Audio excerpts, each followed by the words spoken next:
Hello, I am Rahul Bibave working as an assistant professor in Department of Electrical Engineering from Sanjivani College of Engineering, Kopargaon.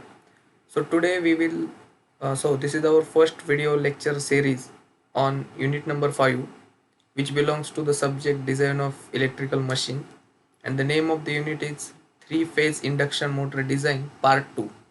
So as we have already covered unit number 4, three-phase induction motor design part 1. So in that we have covered various basics of induction motor as well as the equation of three-phase induction motor design. So next, here in this unit we will cover these many contents. So to let us go through the contents. These are the contents. So first one, calculations for main dimensions design parameters. Second, calculations for stator design parameters. Third, selection of length of air gap, factors affecting the length of air gap, suitable combinations of stator and rotor slots, turns and area of cross section of conductors for wound rotor. After that, sixth one, different type of stator and rotor slots. After that, design of rotor slots, size of bars, end rings for cage rotor and rotor slots. After that, 9, unbalanced magnetic pull. So these many contents we have to cover in this video lecture series or in the unit number 5th. So let us start with the calculations of main dimensions. Okay, before proceeding further for this unit, let me give you quick revision to the unit number 4th, that is the introduction to the three-phase induction motor. In that we studied the output equation of three-phase induction motor as well as the basics working of three-phase induction motor.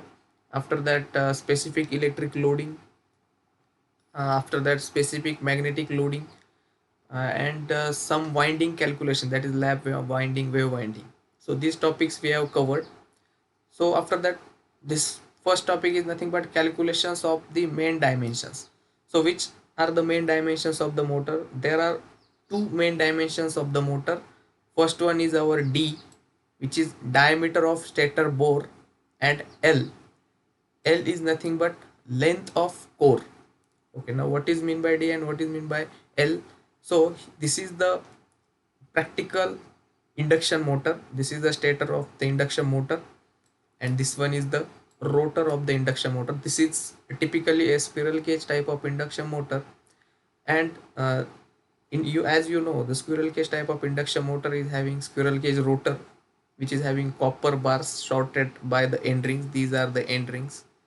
After that, these are the copper bars which are shorted here. After that, this one is the stator.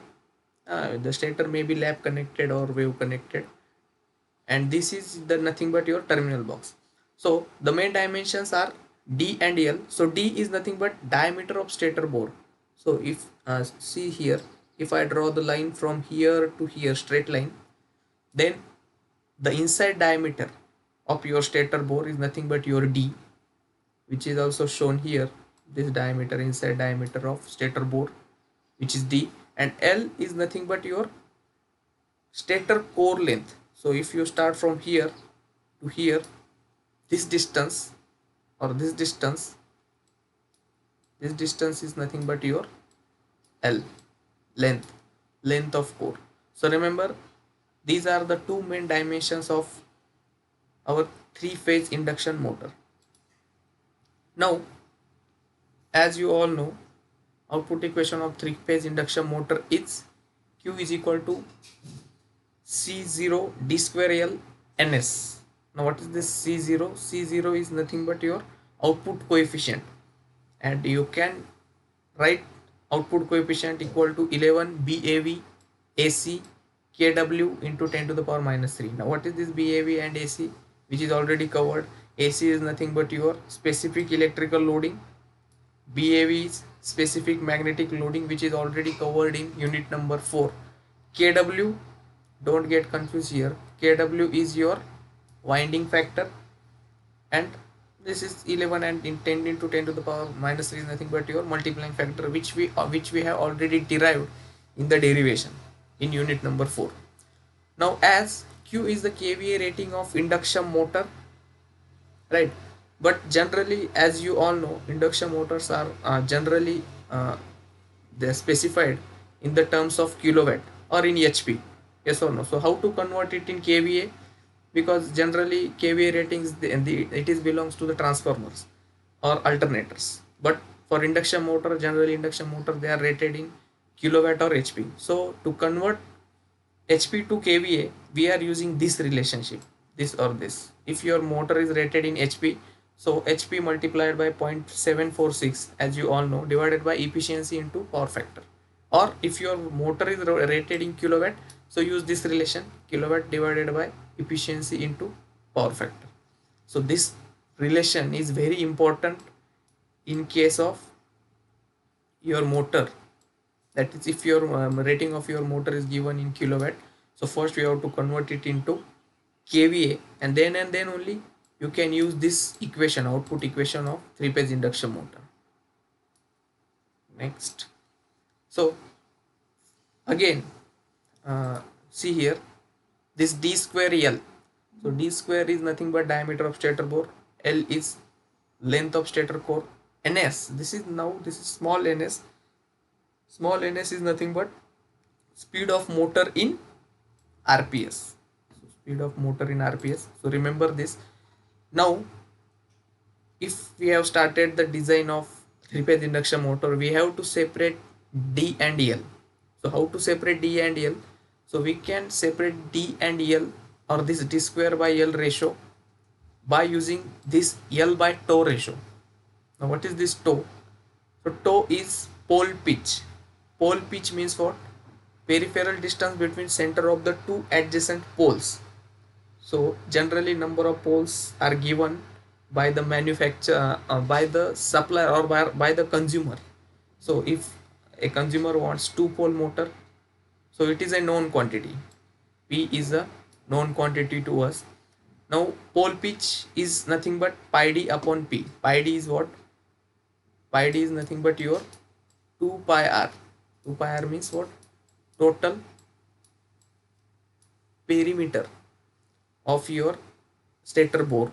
So total length divided by number of poles, it will give you the pole pitch. And depend on this L by tau ratio, we can use, or we can design the motor. So for minimum cost, your L by tau ratio should be between 1.5 to 1.2. Remember this thing. For good efficiency, your L by tau ratio should be 1.5. For good overall design, your L by tau ratio should be 1. So the manufacturers, they are generally considering L by tau ratio as 1, because for good overall design, we are using this ratio as 1. So remember, if you want to separate D and L, so good overall design should be, or the ratio of L by tau should be 1. Now next concept is nothing but your peripheral speed or velocity. Peripheral speed is given by pi d n. Now this n is again in RPS. So n, which is speed in RPS, which is given by small n, or you can write it as a small n suffix s, no problem. So peripheral speed is given by pi d. Again pi d is nothing but your 2 pi r, which is the perimeter of your stator bore, and ns. So the maximum permissible peripheral velocity for normal construction is 30 meter per second. So this is the normal range, and for special motor you can go for 60 to 75 meter per second. But normally for any induction or normal induction motor, we are using 30 meter per second as a maximum permissible velocity or peripheral speed. Now ventilating ducts. Now as you know, if you go on increasing the length of your induction motor, so it is very difficult to cool the motor, because as you go on increasing the length of the induction motor, it is very difficult to cool because many hot spots are created in between rotor. So to cool the motor effectively, we are providing some ventilating ducts. Now see this rotor, this is the practical rotor, squirrel cage rotor. Here some here in this portion some ventilating ducts are provided. These ventilating ducts are called as radial ventilating ducts. So why these ducts are provided? To effectively cool the motor. Okay, so now if you are providing the ventilating ducts to the rotor, your gross core length will change, lg will change, because of that radial ventilating duct.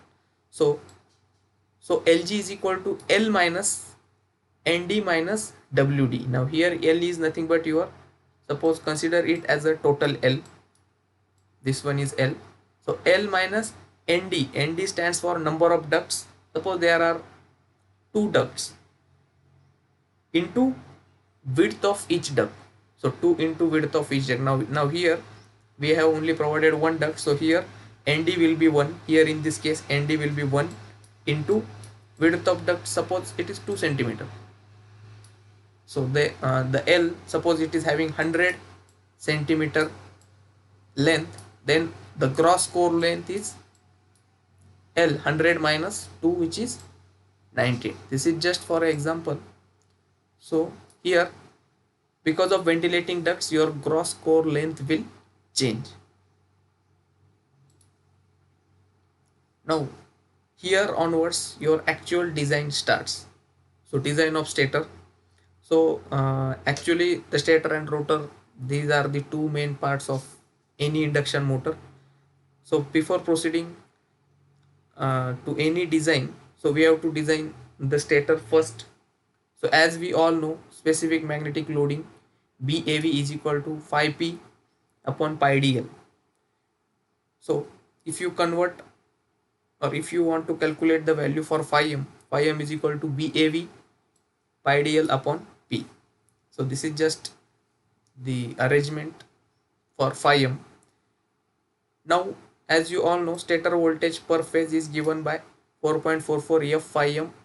This is stator winding turns per phase. And what is this? This is nothing but your stator winding factor, kWs.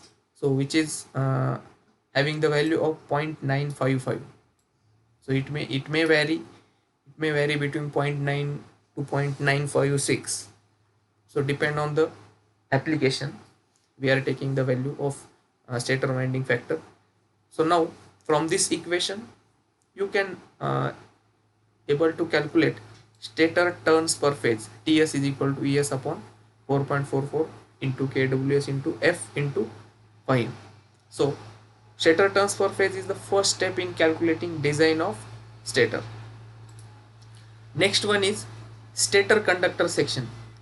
Now stator conductor section is nothing but your, so for calculating the stator conductor section you have to calculate the stator current per phase, and after that you have to assume some current density, and then only the cross section of each conductor is able to calculate. So how to calculate the stator current per phase? It is having the simple formula which is there in the kVA rating of the induction motor itself. So stator current IS equal to kVA into 1000 divided by 3 times ES, ampere. Okay, so this is the simple relation, no need to elaborate it. Now cross section area of each conductor, it is given by stator current divided by current density of stator conductor. So remember, current density of stator conductor, it is always selected in between 3 to 5 ampere per mm square. So as stator current is given in ampere and current density it is given in ampere per mm square, the only remaining unit is mm square, which is nothing but cross section area of each conductor, where delta S is current density. Now generally round conductors are preferred. Now here this AS is nothing but cross section area of each conductor. Here the practical conductors are shown. So as we know the cross section area, now Round cross section conductors are selected if your current requirement is low, and rectangular conductors are selected if your current requirement is higher. Now these the conductors shown here, they are round conductors. That means what? Here your current range is low, but for higher current range we are going for rectangular conductors. Now again, stator slot design, for induction squirrel cage induction motor, we are having slotted stator as well as squirrel cage rotor. But in case of squirrel slip ring type of induction motor, we are having slotted stator as well as rotor. So here in stator slot design, remember there are two types of slots. First one is open slot, second one is semi enclosed slot. So here this is the diagram for open slots, this is the diagram for semi enclosed slots. Now what is the difference, or when we are going for open slots and when we are going for semi enclosed slots?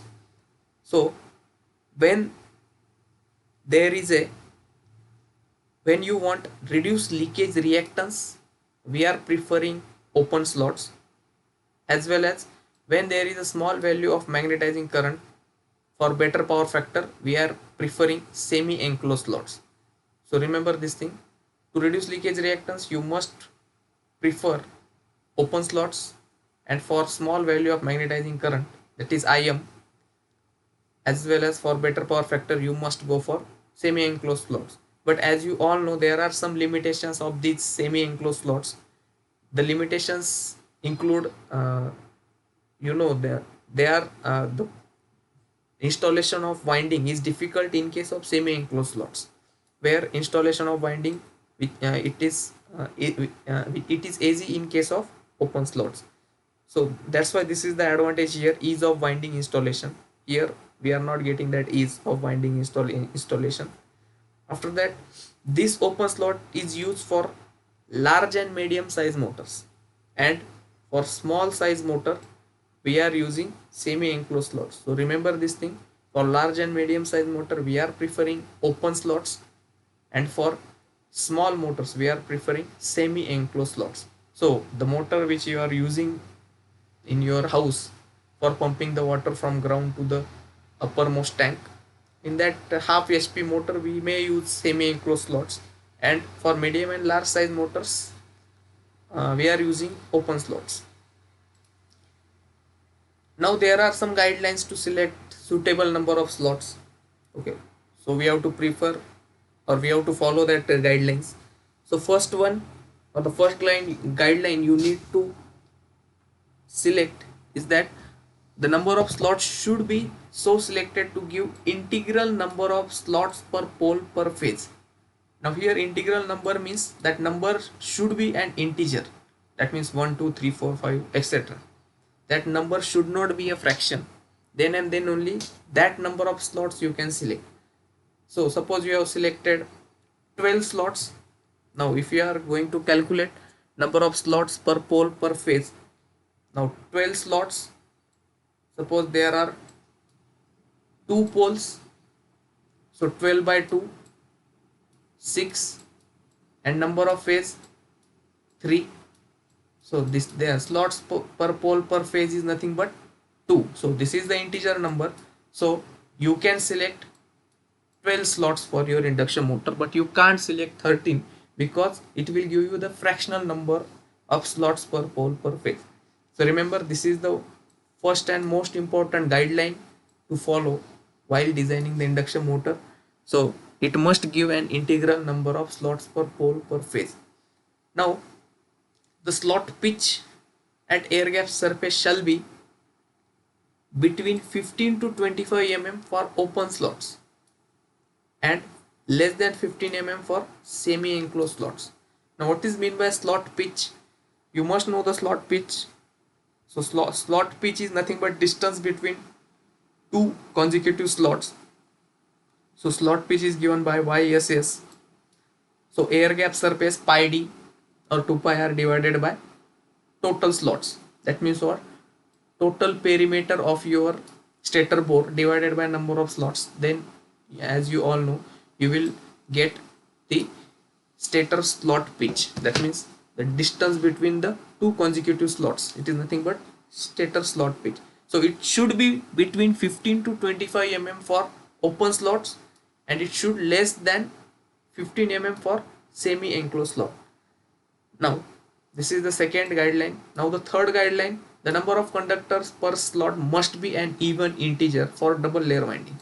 As we are going, if you are installing double layer winding, your number of conductors per slot must be an even integer. This is also an important guideline. So remember these guidelines while designing the motor. Now, total number of stator winding conductors. So how to calculate total number of stator winding conductors? By using this simple formula: number of phases into number of coil sides into number of turns per phase. Now remember, number of turns per phase we have already calculated. Now number of phases, as we have calculated only number of turns per phase, that is a per phase value. That means what? You have to multiply it by number of phases, 3. And now what is this? Number of coil sides. Now always remember, for a coil we are having 2 coil sides. Here, pay attention here in this diagram. This is one coil. This is first coil side, and this one is second coil side. So remember, for every coil you are having 2 coil sides. That's why we are multiplying here with the 2. So 3 into 2 into number of turns per phase. So thus number of conductors per slot. Now this value or this equation will give you total number of conductors, and if you have to calculate number of conductors per slot, so you have to divide by SS. SS is nothing but stator slot, total stator slots. So ZSS is nothing but total number of conductors per slot, which is nothing but, or which can be calculated by 3 into 2 into TS divided by total stator slots. So this equation will give you the number of conductors per slot. Now, area of stator slot. How to calculate the area of stator slot? Approximate area per slot. So area of copper per slot divided by space factor. Now remember, area of copper per slot. So per slot conductors we have calculated ZSS. Just multiply it by using area of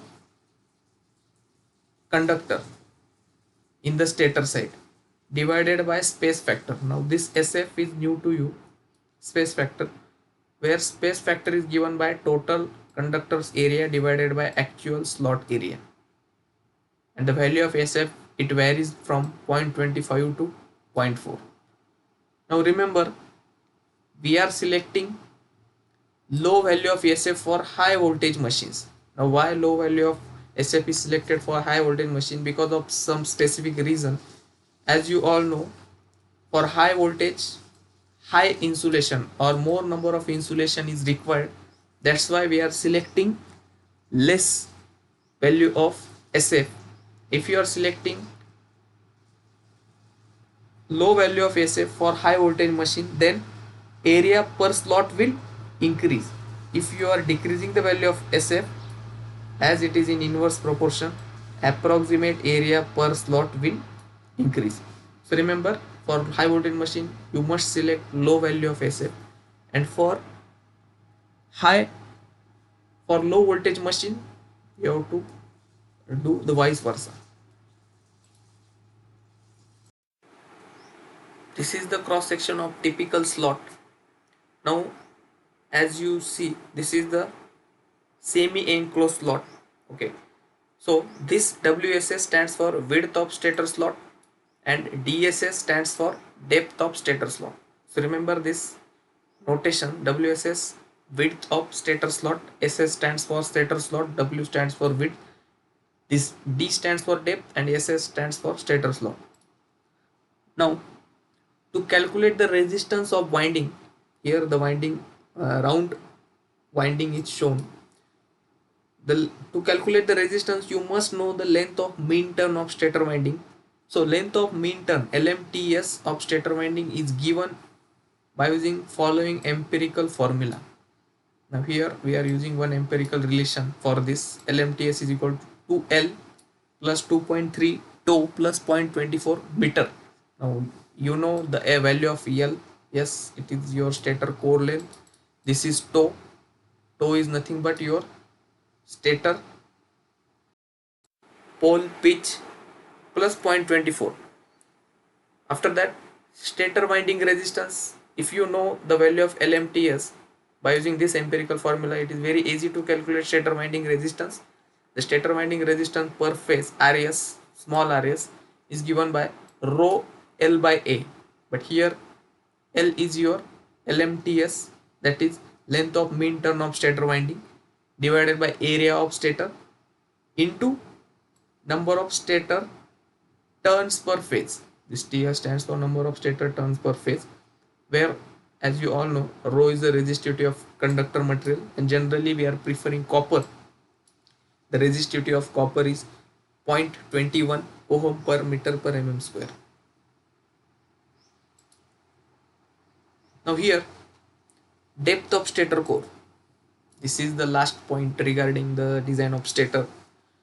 So depth of stator core, we are using some notations for that. So DSS, depth of stator slot, DCS, depth of stator core behind the slot, and D0 or DO, outside diameter of the stator core. Now DSS, depth of stator slot. So by using this diagram, see here, this depth, this DSS is nothing but depth of stator slot. After that, DCS, depth of stator core behind the slot. Now this is your stator slot, and this one is the total length, which we are calling it as a DCS, which is depth of stator core behind the slot. So this total distance, it is nothing but your DCS. This is DSS. So always DCS is greater than DSS. Now flux through stator core is half the flux per pole. Now this is the assumptions we made. So if you assume the flux through the stator core is half the flux per pole, then area of cross section of the stator core is given by phi m by 2. Why? Because we have assumed it as a half, divided by BCS. Now BCS stands for flux density in stator core. Now range of flux density in stator core is in between 1.2 to 1.4 Weber per meter square. Now remember this range, 1.2 to 1.4 meter square, range of BCS. Now where that BCS is located? BCS is located in stator core. Now here, this is your stator core. This overall area, this area is nothing but your stator core, and the flux density in this area is given by your BCS, and the range of that is 1.2 to 1.4. Thus, by using this formula, you can calculate DCS, that is depth of stator core behind the slot, which is given by phi m by 2 BCS into Li. Li is nothing but your length of iron path. So this total iron path is nothing but your Li. And D0 or DO, outside diameter of your stator core, is given by D. This one is D, diameter of stator bore. After that, 2 DSS. So this DSS plus this DSS. So 2 times DSS plus 2 times DCS. So this one is first DCS, second here DCS.